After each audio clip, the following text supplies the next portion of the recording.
నేను ప్రార్థన చేద్దామా? అలాగే తలలు వంచండి. పరిశుద్ధుడా, కృప కలిగిన తండ్రి, దయ కలిగిన మా నాయన, ఈ మధ్యాహ్న కాల సమయం అందు మీ పాదాలు పట్టుకొంచున్న మీ మాటలు నిలిచి ఉండుట అనే విషయం మీద మాతో మాట్లాడబోతున్నందుకు మీకు స్తోత్రాలు. ఎప్పటికీ మీరు నాకు ఇచ్చిన నడిపింపును బట్టి మీకు వందనాలు రావా. ఈ వాక్యపు విత్తనాలు హృదయం అనే వారి నేలల్లో పడుచుండగా మీరే వాటిని అయా దీవెనకరంగా మార్చి పరిశుద్ధాత్మని వర్షముతో తడిపి బహుగా ఫలింపచేయమని యేసు నామములో పొంది ఉన్నాం తండ్రి. అందరూ హుషారుగా స్తోత్రం చెప్పండి. వాక్యం చెప్తున్నప్పుడు మనం శోధించబడతాం. ఎప్పుడైనా వాక్యం చెప్పబడేటప్పుడు, ప్రార్థన చేసేటప్పుడు ఉన్నంత శోధన ఇంకెప్పుడు ఉండదు. ఆ శోధనలలో ఒకటి ఏంటంటే బయటికి వెళ్ళాలనిపించే శోధన, తర్వాత నిద్రపోవాలనే శోధన, ఇంకా చెప్పాలంటే ఆడ వండుతున్న కూరల వాసన కూడా వస్తుంది. అది కూడా శోధన. ఇప్పుడు శోధనని సహించాలా జయించాలా? కొన్ని సహించాల్సిన శోధనలు ఉన్నాయి యోబు గారి లాగా, కొన్ని యోసేపు లాగా జయించాల్సిన శోధనలు కూడా ఉన్నాయి. అన్ని జయించడానికి లేదు, అన్ని సహించడానికి లేదు. ఇది జయించాలి మనం. ఆమె హల్లెలూయా. రైట్. ఎందులో నిలిచి ఉండాలి అనే విషయానికి వస్తే, ప్రభు యేసుక్రీస్తు వారు యోహాను సువార్త 15వ అధ్యాయంలో ఆయన అన్నాడు, ద్రాక్షావల్లిని నేను, తీగలు మీరు. ఎవడు నా యందు నిలిచి ఉండునో వాడు బహుగా ఫలించు. ఇప్పుడు ఉదాహరణకి మనం ఇప్పుడున్న కాలంలో మనకి ఏ పండ్లు మొన్నటి దాకా మామిడికాయలు దొరికినాయి. ఒక మామిడి కొమ్మకి బాగా కాయలు పడ్డాయి అనుకోండి, ఆ కొమ్మను పట్టుకొని, ఓ కొమ్మ నువ్వు ఇన్ని కాయలు ఎట్లా ఫలించినావు చెప్పు అంటే ఏమంటది కొమ్మ? చెప్పండి. నాదేమీ లేదు, నేను చెట్టులో నిలిచి ఉన్నా. చెట్టులో నేను అలా నిలిచి ఉన్నా, నేను కట్టయిపోలేదు. నేను డిస్కనెక్ట్ అయిపోయి ఉంటే ఇన్ని కాయలు నాలో, ఇన్ని ఫలాలు నాకు వచ్చి ఉండేవి కావు.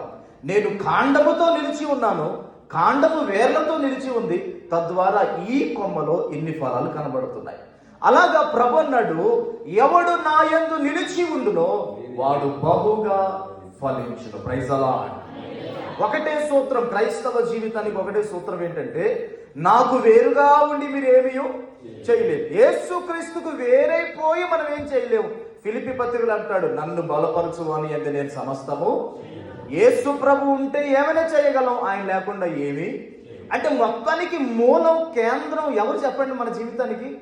యేసు మాత్రమే. గట్టిగా స్తోత్రం చెప్తా.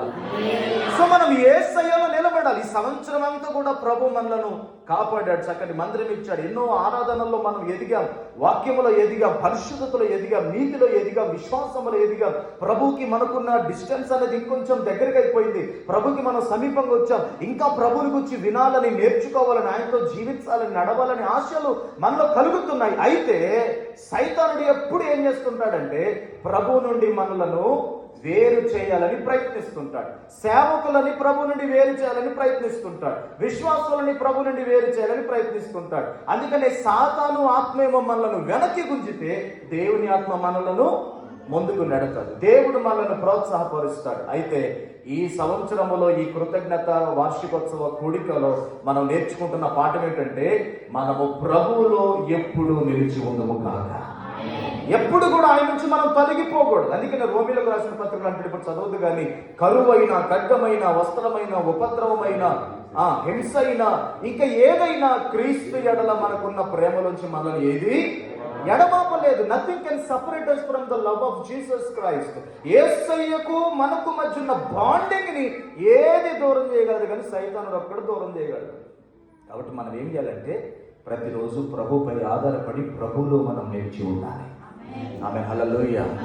మీరు లోక విషయాల్లో ఏ పార్టీలో నిలుస్తారో నాకు అవసరం లేదు కానీ ఆత్మీయతలో యేసయ్యలో మనం నిలబడాలి. ఆయనతో మనం ఒక మంచి బాండింగ్ లో ఉంటే మనకు దొరికే ప్రయంతకి ఆయనలో నిలిచి ఉండటం అంటే ఏంటో ఒక మాట మీకు చూపిస్తాను. చూడండి, యోహాను రాసిన మొదటి పత్రిక 3వ అధ్యాయం 24వ వచనాన్ని చదువుదాం.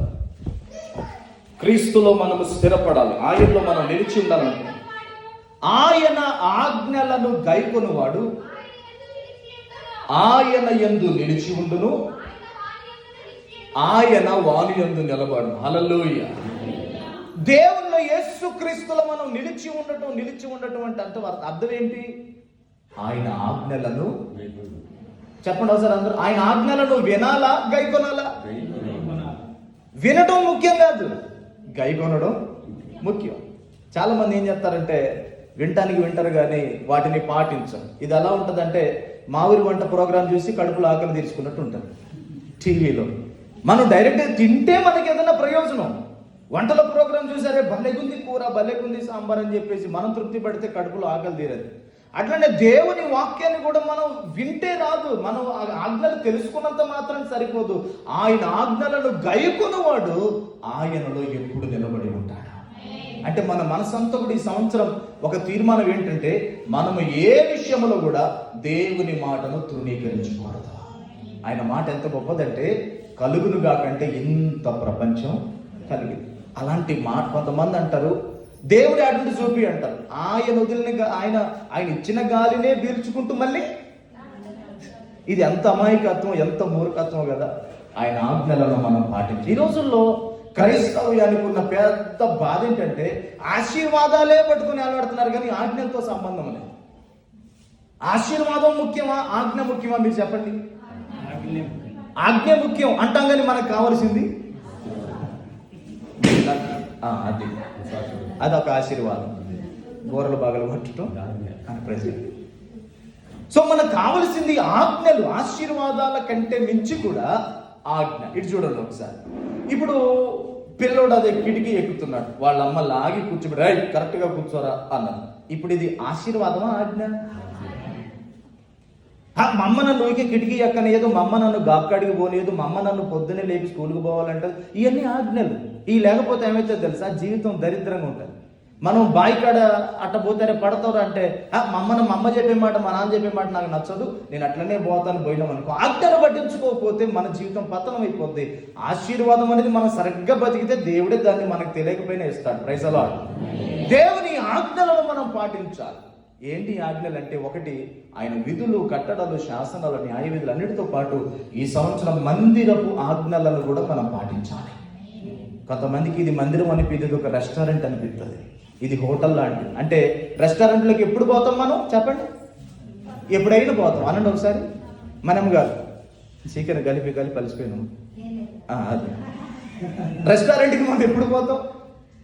ఎప్పుడైనా పోతాం, మన ఇష్టం. అది 12ంటికి పోవచ్చు, 1 గంటకు పోవచ్చు, సాయంత్రం 4ంటికి పోవచ్చు, మధ్యరాత్రిలో ఉంటే ఒకవేళ 12ంటికి అయినా పోవచ్చు, మన ఇష్టం. అది పోయిన వాళ్ళం కూర్చుంటాం, వచ్చేవాళ్ళు పెడతారు, తింటాం. మొత్తం అయిపోయిన తర్వాత పాత్రలు కడిగొస్తామా, ఆడబడే చేతులు దులుపుకొని డబ్బులు కట్టి వస్తాం. చాలా మందికి మందిరం అంటే రెస్టారెంట్లాగా ఎందుకు అనిపిస్తుంది అంటే, ఏడు వస్తాం, కూర్చుంటాం, వాక్యం వింటాం. మనం ఇచ్చే ఫీజు, బిర్యానీకి ఫీజు ఏంటంటే వేసే కానుక, ఇక వెళ్ళిపోతాం. ఇందులో ఉన్న పట్టాలతో సంబంధం ఉండదు, ఇందులో ఉన్న మైకులతో సంబంధం ఉండదు, ఇందులో ఉన్న సేవకుని బాధ్యత ఏడుతో సంబంధం ఉండదు. ఇలా సంబంధం లేకుండా కనుక బ్రతికితే మీకు ఇది ఒక రెస్టారెంట్ లాంటిది. చాలా జాగ్రత్త, ఇది దేవుని ఇల్లని వాక్యం చెబుతుంది. హల్లెలూయా. మన ఇంట్లో అయితే మనం ఎట్లుంటాం? పొద్దున్న ఒకసారి ఉడుతాం, మధ్యాహ్నం మళ్ళీ అన్నం మెతుకులు పడి అని ఉడుతాం, సాయంత్రం శనక్కాయల పూట పడ్డదని ఉడుతాం, రాత్రి మళ్ళీ పడుకునే ముందు మళ్ళీ ఒకసారి. మన బాధ్యత. సో దేవుని ఆజ్ఞలను పాటించేవాడు దేవుని యందు నిలబడతాడు. చూద్దాం ఆయన ఆజ్ఞలు పాటిస్తే మనకు వచ్చే ఆశీర్వాదం ఏంటో ఒక మాట చదవండి. కొరింథీయులకు రాసిన 2వ పత్రిక 12వ అధ్యాయం 9వ వచనాన్ని చదువుదాం.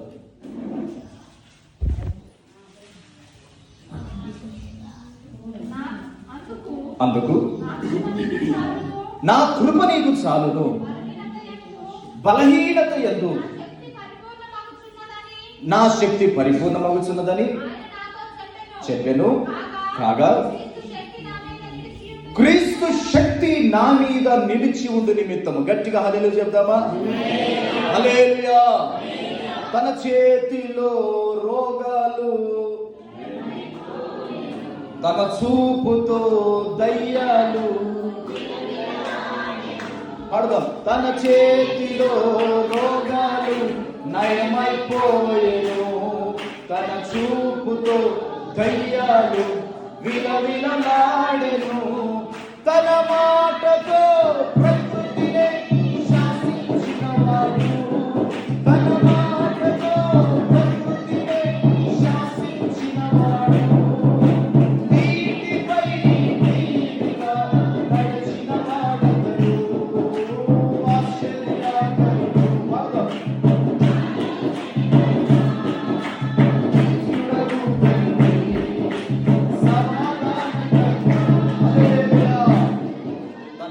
చేతులు ఏమైనాయమ్మా? రోగాలు నయమైపోయినాయి. తన చూపులో దయ్యాలు. మరి మనం వేటికి వెళ్ళాడుతుంది తెలుసా? దయ్యాలేమో యేసయ్య చూపుకి వెళ్ళాడితే దయ్యం చూపుకి మనం వెళ్ళాడుతుంది. ఇది మన మీద ఉన్న శక్తి. దేవుడు ఆయన చూస్తేనే దయ్యాలు గడగలాడిపోయినాయి. ఇప్పుడు మనం ఇన్ని సంవత్సరాలు భక్తి చేసి కూడా ఒక్క దయ్యం ఇట్ట చూసిందంటే ఇప్పుడు సాక్ష్యం తిరగలవుతుంది. దయ్యం చూపుతో మనం వెళ్ళాడిపోయినా మనం సాక్ష్యం చెప్పాలి. దేవునిలో మనం నిలిచి ఉంటే మనకు కలిగే ప్రతిఫలం ఏంటంటే we will have the power of God. దేవుని శక్తి మన మీద నిలిచి ఉంటుందట. గట్టిగా స్తోత్రం చెల్లిద్దాం. దేవుని శక్తి, నేను గొప్పవాడిని, నేను ప్రార్థన చేస్తే కార్యాలు అవుతాయి, నేను అద్భుతాలు చేయగలను, నేను ప్రవచనం చెప్పగలనని చెప్పుకోవడానికి దేవుడు మనకు తన శక్తిని ఇచ్చాడా? ఎదుటి వాడిని బాగు చేసి ప్రభువుకి దగ్గర చేయడానికి తన శక్తిని ఇచ్చాడా? ఎదుటి వారిని బాగు చేయడానికి మనకు ఆ శక్తిని ఇచ్చాడు దేవుడు. నా దగ్గర శక్తి ఉంది, నేను ప్రార్థన చేస్తే అవుతుంది, నేను అమ్మిన కొబ్బరి డబ్బా కొనుక్కుంటూ అవుతుంది, నేను చెప్తే అవుతుంది అని సొంత డబ్బా కొట్టుకోవడానికి దేవుడు తన శక్తిని నాకు ఇచ్చాడా? లేకపోతే నేను నిలబడి నలుగురిని స్వతంత్రులుగా మార్చి బంధకాల నుంచి విడిపించి రోగాలను స్వస్థపరిచి ప్రభు తట్టు వారిని తిప్పడానికి తన శక్తిని నాకు ఇచ్చాడంటే రెండవదే కరెక్ట్. మనం అనేక మందిని ప్రభు తట్టు తిప్పడానికి, రోగాల నుంచి, బంధకాల నుంచి, దయ్యాల నుంచి, చేతబడుల నుంచి విడిపించడానికి ప్రభు తన శక్తిని మనకి ఇచ్చాడు.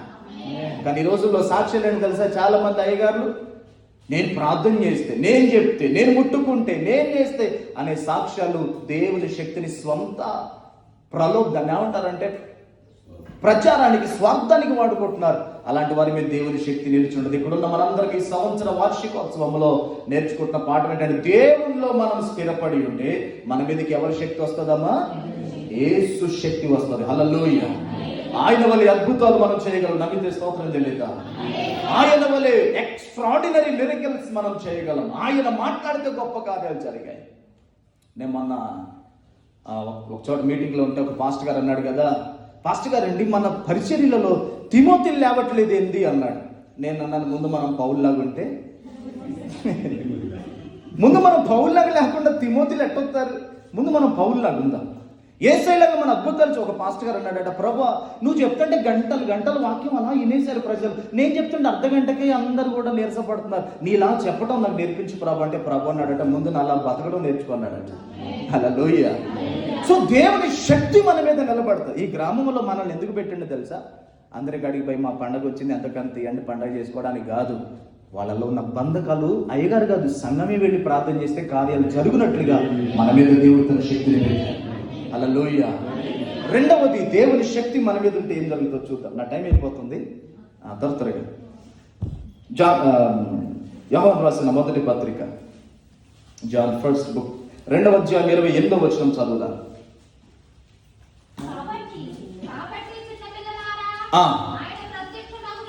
ఆయన ప్రత్యక్షమగునప్పుడు, ఆయన రాకడ యందు మనము ఆయన ఎదుట సిగ్గుపడక ధైర్యము కలిగి ఉండునట్లు మీరు ఆయన యందు నిలిచి ఉండండి. గట్టిగా స్తోత్రం చెప్తామా? దేవుని యందు మనం నిలబడితే ఆయన శక్తి మన మీద ఉంటుంది అన్నాడు. రెండవది, దేవుడిని మనం నిలబడితే మనకి ఏం కలుగుతుంది తెలుసా? ధైర్యం కలుగుతుంది. అది ఏ ధైర్యమో తెలుసా? రాత్రిపూట పామును చంపే ధైర్యం, లేకపోతే అమావాస్య రోజు బయటకు వచ్చి తొంగి చూసే ధైర్యాలు కాదు. ప్రభు అలా ప్రత్యక్షంతో వస్తూ ఉంటే ఆయన ఎదుట ధైర్యముగా మనం నిలబడతాం. ఆయన చూసి రాజులు కూడా గుండెలు బాదుకుంటున్న టైంలో అల్పులం, దీనులం, అయోగ్యులం అని ఇంతకాలం పేరు పొందిన మనం అలా ధైర్యంగా చూస్తుంటామంట. ఎప్పుడు సాధ్యం అది? ఆయనలో మనము. ప్రైజ్ అలాడ్. హల్లెలూయా. ఎవడు తట్టుకోగలడండి? వీళ్ళు పిహెచ్డి చేస్తున్నారట పిల్లగాళ్ళు. మీరు బైబిల్ ముయ్యమ్మా, అమ్మకి అమ్మ కొంచెం పెద్ద కేక్ ఇత్తగానే, పెద్ద ముక్కు ఇత్తగా. ప్రైజ్ అలాడ్. హల్లెలూయా. ఇటు చూడండి, ఇటు చూడండి. ఏడున్నాం మనము? రాకడలో ఆయన సైతానుని యేసయ్య ఎంత ఈజీగా చంపుతాడో తెలుసా? ఎంత ఈజీగా. మనం చీమను చంపాలంటే ఏం చేస్తాం చెప్పండి? యేసునామములో సావు అంటే చస్తుంది, అది తిరిగి వచ్చి వెనక ఏడకొస్తుంది. మనం చీమను చంపాలంటే మనం ఏం చేస్తాం? దాన్ని పట్టుకొని నలిపితే తప్ప సావు అంటే చత్తదా? కానీ యేసయ్య సాతాను ఎలా తెలుసా? అంటేనే చత్తడట వాడు. ఇప్పుడు మనం అంత భయంకరుడైన దేవుడు, అంత గొప్ప దేవుడు, ఆకాశములో సింహాసనం, భూమి మీద పాదపీఠ వేసుకున్న దేవుడు, ఆయన తన సమస్త మహిమతో దిగి వచ్చేటప్పుడు మనం ఆయన అలా చూస్తామట. డేరుగా ఆయన ఎదుట సిగ్గుపడక నిలబడతామట, ధైర్యంతో నిలబడతామట. ఎప్పుడు సాధ్యమవుతుంది అది? ఆయన అలా కూర్చుంటే ఆకాశం భూమి వాటికి స్థానం లేక పారిపోయేంత భయంకరమైన స్థానంలో మనం ఆయన ఎదుట ధైర్యంగా నిలబడాలంటే ముందు ఆయనలో మనము నిలిచి ఉండాలి. ప్రైజ్ అలా. ఆయనలో ఎంతమంది నిలబడుతున్నారు ఈ రోజుకి? అటు ఇటు తొణుకుతున్నారేమో, అటు ఇటు అయిపోతున్నారేమో, విశ్వాసం చెదిరిపోతుందేమో. కానీ ఈ రోజు మన మందిర వార్షికోత్సవ కూడికలో మనం నేర్చుకుంటున్న పాఠం, ఈ సంవత్సరం ఈ రోజు నుంచి మనం ప్రభువులో నమ్మకంగా స్థిరపడదుముగా. హల్లెలూయా. రెండవ మాట మీకు చూపిస్తా. ఇంకొక 5 నిమిషాలు నాకు సమయం. చూద్దాం. అపొస్తలుల కార్యాలు 4వ అధ్యాయం.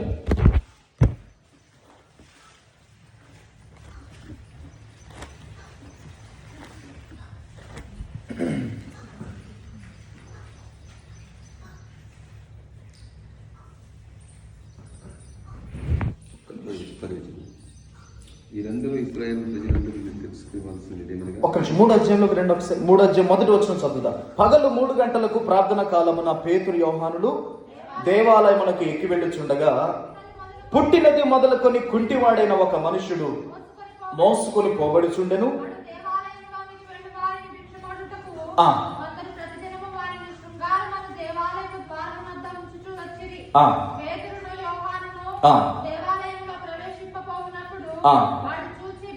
వాడు చూచి భిక్షమడుగగా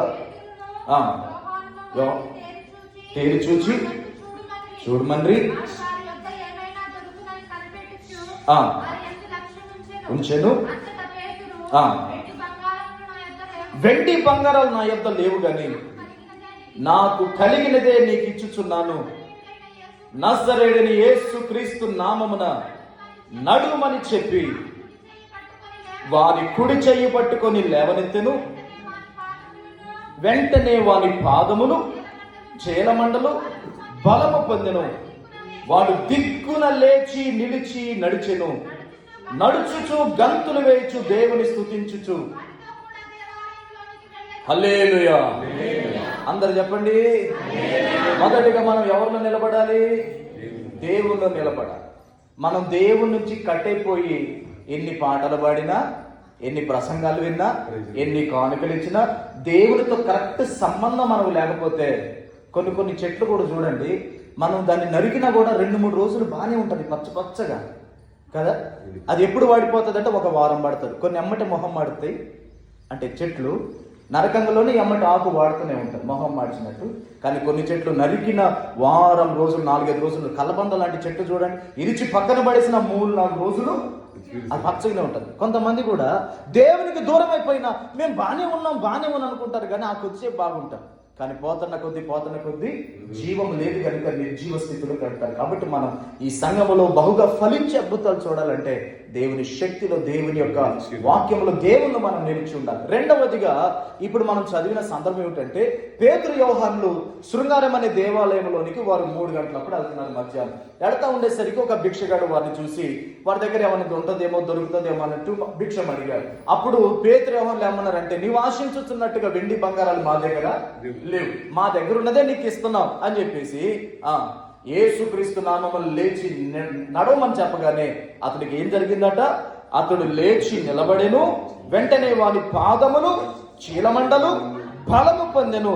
దిగ్గున లేచి నిలిచి నడిచెను. నడుచుచు గంతులు వేయుచు దేవుని స్తుతించుచు. హల్లెలూయా. నేను మీకు మాట చెప్తాను. 1 దిగ్గున లేచి అన్నాడు ఒకసారి. 2వది నిలిచి, 3 నడిచి, 4 గంతులు వేయచ్చు, 5 దేవుణ్ణి స్తుతించుచు. మీరు చెప్పరమ్మా? 5వ దేవుని, 6వది దేవాలయములోనికి. ఎన్ని అనుభవాలు వచ్చాయి ఇందులో?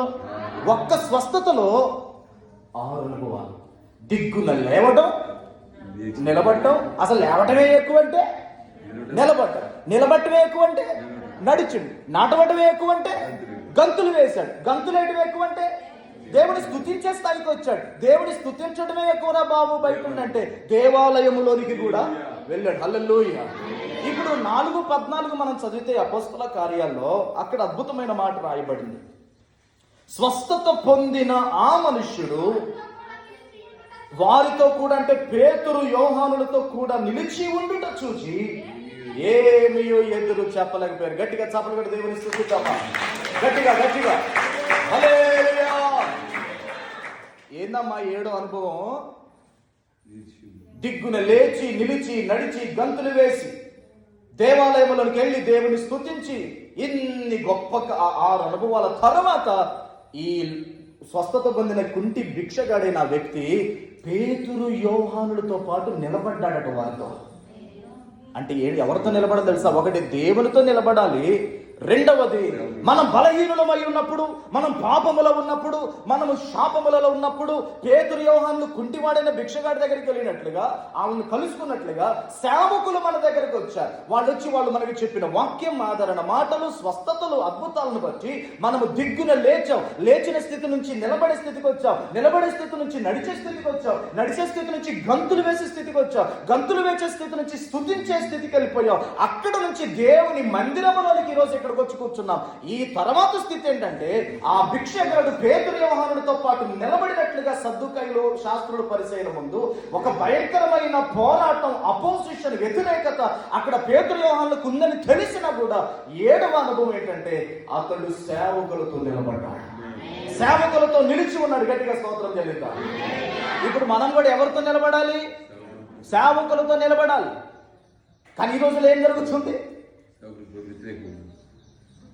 లేపిన వాళ్ళతో సంబంధం లేదు, నడిపించిన వాళ్ళతో సంబంధం లేదు. ఎవరు చేయబట్టి దిగ్గున లేచినమో, ఎవరు చేయబట్టి నడిచినమో, ఎవరు చేయబట్టి గంతులు వేసే స్థాయికి వచ్చామో, ఎవరు చేయబట్టి దేవాలయంలోకి వచ్చామో సంబంధం లేదు. మధ్యలోకి వచ్చేసరికి పేతురు కంటే ఎక్కువ హ్యాండ్సమ్ ఎవరైనా కనపడితే అంతే.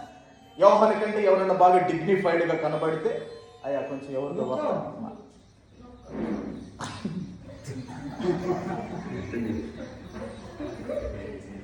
ఫోన్తో నిలిచి ఉండాలి మనం. ప్రైజ్ అలా. ఎవరు నిలబెట్టారో, ఎవరు నడిపించారో, ఎవరు మందిరము దాకా మనల్ని మెట్ల కాడుండి చెయ్యి చాపుకునే పరిస్థితి నుంచి దేవాలయంలోకి వచ్చే స్థితి దాకా ఎవరు తెచ్చారో సంబంధం లేదు. యోహాను గారి కంటే కొంచెం ఎక్కువ ఎవరైనా చెప్పగలిగితే చాలు. పేతురు కంటే ఎవరి దగ్గర ఎక్కువ డబ్బు ఉంటే చాలు. పేతురు గారి కట్టిన చర్చి కంటే పెద్ద చర్చి ఏదైనా ఉంటే చాలు. యోహాను గారి కంటే ఎక్కువ కొబ్బరి నుండి డబ్బాలు అమ్మగలిగిన వాళ్ళు ఎవరైనా ఉంటే ఉరకడమే. ఎవరిని నడిచి లేపారో, ఎవరు తెచ్చి కూర్చోబెట్టారో, ఎవరితో పేతురు భిక్షగా నిలబడ్డాడో మనం చదివితే ఎవరు దీన దశలో ఉన్నప్పుడు మన కొరకు వచ్చారో వారితోనే శత్రువులు ఎదురుగా ఉన్న పేతురు యోహాను పక్షాన్ని నిలబడ్డాడు ఆయన. ఇప్పుడు మీరందరూ ఎవరి పక్షాన్ని నిలబడాలి? ఏలియా గారి పక్షాన్ని కాదు. ఏలియా గారి పక్షాన ఆయన బిడ్డను నిలబడతారు. ఇప్పుడు ఆ ఏలియా గారి సంఘం వచ్చి దాసయ్య గారు మీతో నిలబడతానంటే నేను మీతో నిలబడని చెప్తా. నేను ఎందుకు? వాళ్ళని కన్నది ఈయన, పెంచింది, దేవాలయంలోకి తీసుకుపోయింది, వాళ్ళని పోషిస్తుంది ఈ దైవజనుడు కనుక వాళ్ళ సంఘం ఆయనతో నిలబడాలి. ఆయన వచ్చి మళ్ళీ దాసగా నువ్వు బాగా చెప్తున్నావు వాక్యం, నువ్వేదో కొంచెం ఈ మధ్య నాకు కొంచెం పచ్చ కనబడుతున్నావు, మీతో నిలబడుతున్నా అంటే అస్సలు ఒప్పుకోను నేను. ఎందుకంటే వారిని దేవాలయంలోకి తీసుకొచ్చింది ఏలియా గారు అనే దైవజనుడు. గట్టిగా స్తోత్రం చెప్తారు.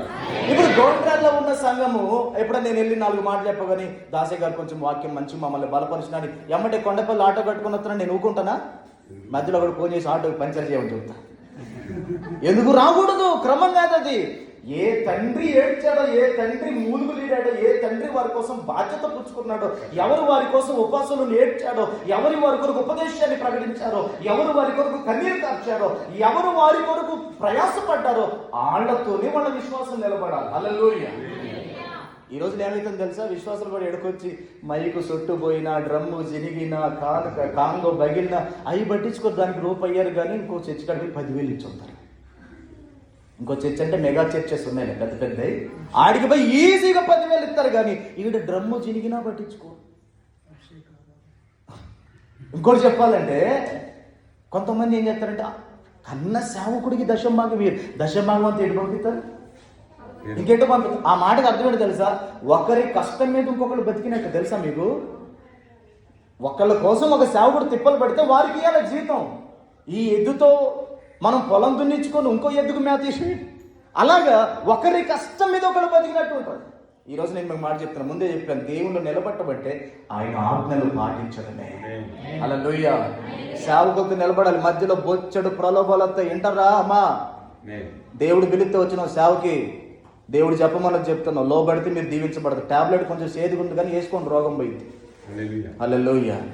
తీయటి చాక్లెట్ పెట్టి జలుబు చేయడం కంటే సేదు టాబ్లెట్ వేసి రోగం వదిలించు, అదే జరుగుతుంది. లోబడి వదులుతుంది. పురుషుల్లో సౌండ్ లేదు. Praise the lord. హల్లెలూయా. మధ్యలో చాలా మంది అయ్యగారిని ముట్టుకుంటే పిల్లలు పుడతారంట, అయ్యగారి కాళ్ళు పట్టుకుంటే మన కళ్ళు బాగైతాయి అంట, అయ్యగారు నెత్తి మీద చేయబడితే రోగాలు పోతాయంట. ఇట్లా 100 చెప్పేవాళ్ళు వస్తారు. బొచ్చారు మంది తెలుసు వాళ్ళు. కానీ నిన్ను దేవాలయంలోకి నడిపించింది పేతురు, యోహానులు. అలాగా ఇక్కడ కూడా జాని గారి పేరు తెలుగులో ఏంది తెలుసా? జాన్ అంటే తెలుగులో ఏంది? పేతురు లేళ్లే పక్కన. కానీ యోహాను గారు ఉన్నారు ఇప్పుడు ఇక్కడ. మీరందరూ ఎవరితో నిలబడాలి? బయట నుంచి ఎవరైనా కొత్త స్పీకర్ వచ్చినాడు చాలు ఆయన దగ్గరికే పోతారు అందరు. ఆయన వచ్చి చెప్పి వెళ్ళిపోతాడు. కానీ మీకోసం నిజంగా బాధ్యత పుచ్చుకొని మీకోసం కన్నీరు కచ్చి మీరు నిలబడాలని ఏడ్చే సేవకులు ఎవరు? స్థానిక సంఘ కాపరే కదా. ఇంట్లో ఎవరైనా ఇబ్బంది అయినప్పుడు వచ్చి కార్యక్రమాలు ఓపికతో చేసేది ఎవరు? మీకోసం ఉపవాసుల నుండి నల్లగొట్టబడేది. ఇంత వానైనా రెయిన్ కోట్ వేసుకొని కళ్ళు కనపడకపోయినా కల్లాల టైంలో, ఒడ్ల టైంలో బస్తాలు దాటుకొని చలికి తడిసి, వానకి తడిసి, ఎండకి ఎండిపోయి, రాత్రులు కళ్ళు కనపడకపోయిన వయసు మీద పడుతుంది. అడిగొచ్చి మిమ్మల్ని అందరినీ మైకిపెట్టి పిలిచి 4 మాటలు చెప్పి బలపరచాలని తాపత్రయంతో వచ్చిన సేవకుడితో నిలబడతారా? మధ్యలో వచ్చిన ఇంకెవరితో నిలబడతారు? మీరు ఆలోచన చేసుకోండి. Praise the Lord. ఆ క్రమం మనలో ఉండాలి. ఆమె చెప్పండి గట్టిగా. మధ్యలో ఏ ఆరాధన అయినా, ఇప్పుడు ఉదాహరణకి మా నాన్నగారికి నాకు ఏదైనా గొడవ వచ్చింది అనుకోండి, మా నాన్న నేను నాన్న అనుకుని ఉంటానా? ఆయన విడిచిపెట్టి వెళ్తానా? ఆయనకన్నా ఇంకొకరి ఇంట్లో డబ్బు బాగుందని ఆయన వెళ్ళి నాన్నని పిలుస్తానా? మా నాన్న దగ్గర డబ్బు ఉన్నా లేకపోయినా మా నాన్నే. ఆయన నాకు బట్టలు కుట్టించగలిగిన తండ్రే. ఆయన నాకు ఫీజు కట్టినా కట్టకపోయినా తండ్రే. ఇంకొక ఆయన దగ్గర కారు పెద్దది ఉందని ఆయన కడిపోయి డాడీ అంటావా? అనలేము. మనం ఎవరితో నిలబడాలి? రెండవదిగా సేవకులతో నిలబడాలి. గట్టిగా హల్లెలూయా చెప్దామా? ఎన్ని ప్రలోభాలు ఉన్నా మధ్యలో మనం చెదరకూడదు. 3వ చిక్కును ముగించేస్తారు. ఆజ్ఞ అతిక్రమే పాపం. నేను 7 నిమిషాలు దాటేశాను, క్షమించాలి. ఇంకొక 3 నిమిషాలు నా టైం అయిపోతుంది. యోహాను రాసిన 2వ పత్రిక 1వ అధ్యాయం 9వ వచనాన్ని చదువురా.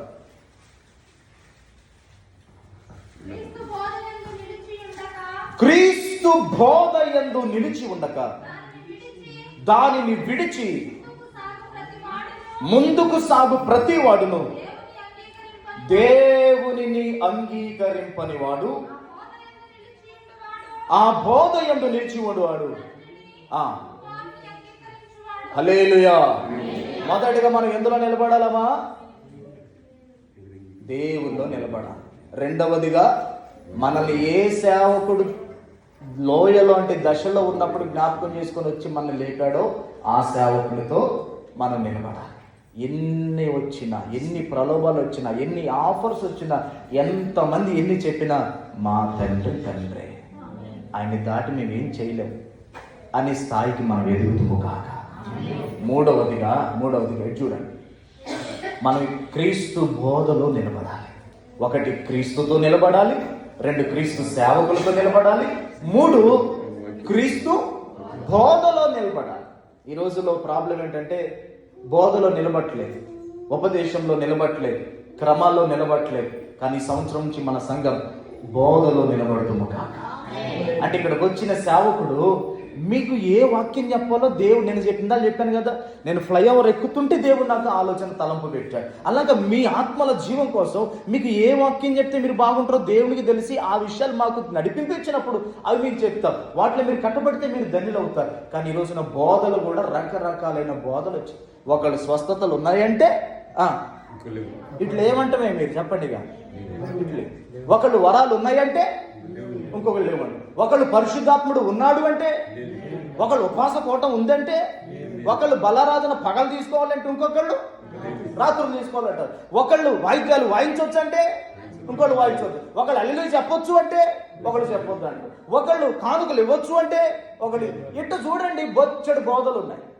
తోట ఒకటే ఏదేను, అందులో 2 స్వరాలు ఏర్పడ్డాయి. ఒకటి దేవుని స్వరం, 2 తింటే సత్తానన్నది దేవుని మాట, తిన్నా సావరు అని చెప్పింది సైతాన్ మాట. తోట ఒక్కటే, మరి ఏ బోధ వింటారో మీరు జాగ్రత్త.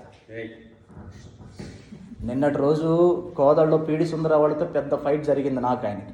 ఇటు చూడండి, నాకు ఎట్ట దొరికిండు. ఆ గడియలో వాన పడుతుంది, మంచిగా సూర్య కింద దొరికిండు. దొరికేసరికి కొన్ని విషయాలు మాట్లాడుతూ ఇంక చాలా డీప్గా వెళ్ళిపోయి, మీ సిద్ధాంతాలు చాలా తప్పు, నేను కావాలంటే ఇప్పుడు కూర్చొని మాట్లాడదామంటే మీరు ఎవరైనా ఫాస్ట్ గానే తీసుకోండి అంటే నేను వస్తాను, 2-3 గంటలు మీరు కెమెరా పెట్టి వీడియో పెట్టేసుకోండి, బైబిల్ ఒకటి ఉంటుంది మన మధ్య నేను ఒక్కడిని వస్తాను, మాట్లాడదాం, ఏది మాట్లాడదాం అని మాట్లాడి మొత్తం నేను వాళ్ళల్లో ఉన్న తప్పులు, వాళ్ళు ఏ విషయాల్లో ఇబ్బందులో ఉన్నారో అవన్నీ నేను మిమ్మల్ని ప్రేమిస్తూ చెప్తున్నా బ్రదర్, అన్నీ చెప్తాను అన్నాడు కదా. ఒకసారి వచ్చి మా అయ్యగారితో మాట్లాడండి అన్నాడు. మొత్తం ఈయన ఏమన్నాడమ్మా, వాళ్ళకున్న జ్ఞానం మనకుందా? తప్పులో ఉండి కూడా కొంతమంది ఇక్కడ 3 గుంపులు. ఒక గుంపు ఏంటంటే చెప్పంగానే ఉరికే గుంపు. చెప్పండి, మొదటిది ఏంటి? చెప్పంగానే చెప్పే గుంపులో ఉంటే చెప్పంగానే ఉరికే గుంపు మొదటిది. రెండో గుంపు ఏంటో తెలుసా? మా అయ్యగారితో మాట్లాడండి అనే గుంపు రెండోది. మూడోది ఏంటో తెలుసా? అయ్యగారితో కూడా సంబంధం లేకుండా మనమే దులిపి జెండా బాది పంపించాలి. దేని మీద? ఇప్పుడు ఉడుకుతున్న చికెన్ కూర మీద, అబద్ధ బోధన మీద. Praise the lord. రోషన్తో స్తోత్రం చెప్పండి. ఒక పట్టణాన్ని వశపరుచుకోవాలంటే యుద్ధం చేయాలండి. యుద్ధం చేయకుండా పట్టణం మన కంట్రోల్లోకి ఎట్టవుతుంది? అట్లానే ఒక బోధని దాని వేర్లను తుంచి పడేసి దానిలోని మూలాలు కదిలించి ప్రాకారాలు కూల్చి పునాదులు కదిలించాలంటే ముందు మనం దేవుని యందు స్థిరులమై ఉండాలి. మొదటి గుంపు ఏందమ్మా? చెప్పంగానే ఉరికే గుంపు. రెండో గుంపు ఏంది? మా అయ్యగారితో ఇంత చెప్పిన భలే చెప్పారు బ్రదర్, అసలు మీరు నిజంగా నా కన్నులు వెలిగించారు బ్రదర్. మా అయ్యగారి నెంబర్ బ్లాక్లో పెడతాను అనలేదు ఆయన. ఏమన్నాడు? వచ్చి మనం ఏమంటాం తెలుసు, ఎవరు నచ్చా అవునా ఇప్పుడే వస్తున్నా పాండి అని ఉరుకుతూనే ఉంటాం వాళ్ళ అమ్మటి. ఇది మొదటి గుంపు. రెండో గుంపు ఏం తెలుసా? మా అయ్యగారితో మాట్లాడానని ఎప్పుడన్నా మీరు అన్నారు, ఎవరైనా మీకు వచ్చేదని చెప్పినప్పుడు వాళ్ళ అయ్యగారితో మాట్లాడమంటే రారు అయ్యగారి దాకా. ఎందుకంటే అయ్యగారితో మాట్లాడితే దాని మూలాలు వేరే ఉంటాయని. కానీ ఏం చేస్తారు? అమాయకులు దొరికితే వాళ్ళని పాడు చేయాలని చూస్తారు. నిన్న అదే జరిగింది. సుమారు 45 నిమిషాలు చాలా విషయాలు ఖండించి, ఇది రాంగ్, ఇది వాక్యంలో ఎలా ఉంది, ఇది తప్పు, అది తప్పు, ఎందుకు చేయకూడదు, నన్ను అన్నాడు ఒకటే మాట, అయ్యగారు నన్ను క్షమించాలి, త్రియేక దేవుడు అనే పదం బైబిల్లో ఎక్కడుంది చెప్పు నాకు అన్నాడు. సూర్య కింద వాన పడుతుంటే టీ దాక్కుంటా. ఏ మాట అమ్మా? త్రియేక దేవుడు అనే పదం బైబిల్లో యాడుంది చెప్పు అన్నాడు. మీరు ఏదో అడిగిన క్వశ్చన్ మళ్ళీ అడగండి బ్రదర్ అన్నా. త్రియేక దేవుడు అనే పదం బైబిల్లో ఎక్కడుంది అన్నాడు. నేను అన్నాను, మీరు ఆ క్వశ్చన్ అడుగుతున్నప్పుడు బైబిల్ అన్నారు కదా, ఇది బైబిల్ అని బైబిల్లో యాడుంది చెప్పు అన్నాను. మీకు అర్థమైందమ్మా? ఇది బైబిల్ అని బైబిల్లో ఎక్కడుంది చెప్పన్నా అంటే అట్టగాదు బ్రదర్, అట్టగాదు, నువ్వు చెప్పిన దానికి ఆన్సర్ ఇది కానీ క్వశ్చన్ లాగా ఉంది కానీ దీనికి ఇదే ఆన్సరు. స్వభావాన్ని బట్టి ఉదాహరణకి టైం లేదులే కానీ ఇప్పుడు నేను ఉన్నాను, ఈయన ఈ వైట్ బ్రో ఉన్నాడుగా అమెరికా, ఆయన నాకు అన్నయ్య, అర్థమవుతుందా? అక్కడ కూర్చున్న ఆమె నాకు భార్య, పక్కనే కూర్చున్న ఆమె నాకు అక్క. ఒక్కడే నేను, కానీ ఆయనకి తమ్ముడయ్యాను, ఆమెకి నేను భర్తనయ్యాను, పక్కన కూర్చున్న ఆమెకి తమ్ముడయ్యాను. ఇప్పుడు తమ్ముడుగా నేనున్నాను, ఆమెకి అన్నను అవ్వగలనా? అవను. ఆమెకు భర్తగా ఉన్నాను, సహోదరుని అవ్వగలనా? అవ్వలేను. ఇప్పుడు ఆయనకి తమ్ముడుగా ఉన్నాను, బామర్ది అవ్వగలనా? ఒక్కడే నేను. ప్రేమ్దాస్ అనే వ్యక్తి ఒకడే, కానీ 3 మాటల చేత పిలువబడ్డాడు. దేవుడు నాదేంటో తెలియదు, నేను ప్రతిరోజు కీర్తనలు ధ్యానించేవాడిని, అంటే ఉదయకాలం. నిన్న ఎందుకో యెషయా గ్రంథం 43లోకి తీసుకపోయాడు దేవుడు నన్ను. అందులో ఏముందో తెలుసా? ప్రకటించిన వాడను నేనే, రక్షించు వాడను నేనే, గ్రహింపజేసిన వాడను నేనే. సాయంత్రం వాళ్ళందరం తెలిసి పొద్దునే దేవుడు నన్ను ప్రిపేర్ చేశాడు. హల్లెలూయా. ప్రకటించింది ఎవరు? ఆది కాండం నుండి ప్రవచన గ్రంథాల్లో మనం చదివితే తండ్రి ప్రకటిస్తూ వచ్చాడు ప్రవక్తల ద్వారా. కుమారుడు రక్షించువాడు, రక్షకుడు ఎవరు? మీరు చెప్పట్లేదు. రక్షకుడు, యేసే రక్షకుడు. అంటే తండ్రి ప్రకటించాడు, కుమారుడు రక్షించాడు. ఇప్పుడు మనం వాక్యం చదువుతున్నా వింటున్నా, దాన్ని గ్రహింపజేస్తుంది ఎవరు?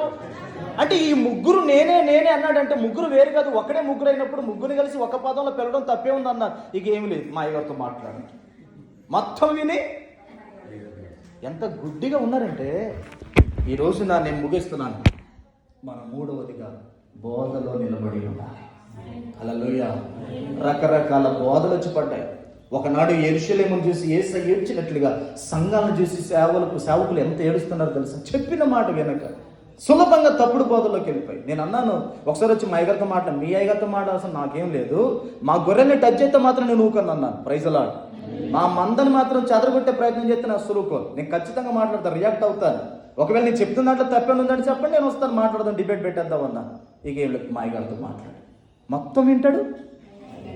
మీరు కూడా ఏం చేయాలమ్మా ఇప్పటి నుంచి? సరే 3వ దశకి తర్వాత వద్దురులే, కానీ మీరు కూడా ఎవరు వచ్చి ఏం చెప్పినా ఏం చేయాలి మీరు? మా అయ్యగారితో మాట్లాడి, మా అయ్యగారితో ఒకరోజు పిలిపిస్తాం, మా అయ్యగారితో మా చెన్నై గారితో మాట్లాడని చెప్పాలి. అప్పుడు వాళ్ళు వస్తారు, వచ్చి వాళ్ళ పునాదులు కదులుతాయి అన్నమాట. ప్రైజ్ అలా.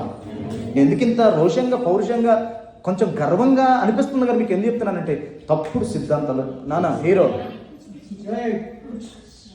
వద్దులే, అసలు యానివర్సరీ. 3వది మనం క్రీస్తు బోధలో నిలబడాలి. 3 మాటలు చెప్పండి, ముగించేద్దాం. 1 దేవుల్లో నిలబడాలి మొదట. 2వది సేవకులతో నిలబడాలి. ఇవాళ ఏలే గారితో నిలబడి, రేపు జానయ్య గారితో నిలబడి, ఎల్లుండి చూస్తున్నారు చెప్పండి. ఇప్పుడు ఈ ముగ్గురులో ఏ మందలో పడిపోతావు నువ్వు? పరలోకం ఎవరితో వెళ్తావు? ఆడికి వెనక దేవుడు చూస్తాడు. ఏడొక 50 గొర్రెలు ఉన్నాయి అనుకోండి. ఈ 50 గొర్రెల్లో వీళ్ళ కాపరి జానయ్య గారు కాదు కదా, మోషే గారితో వచ్చారు, మోషే గారు లేండి, మోషే గారితో వచ్చారేందని చెప్పేసి అక్కడ కౌంట్ వేసుకుంటారు లేదు దేవుడు. ఎవరు మెట్ల దగ్గర నుంచి దేవాలయంలోకి నడిపించారో వాళ్ళతో మనం నిలబడాలి. హల్లెలూయా. 3వది బోధలో నిలబడాలి. మీకు వాళ్ళు చెప్పే బోధలు ఏం అర్థం కాలేదు అనుకోండి, ఇబ్బంది అవుతుంది. కానీ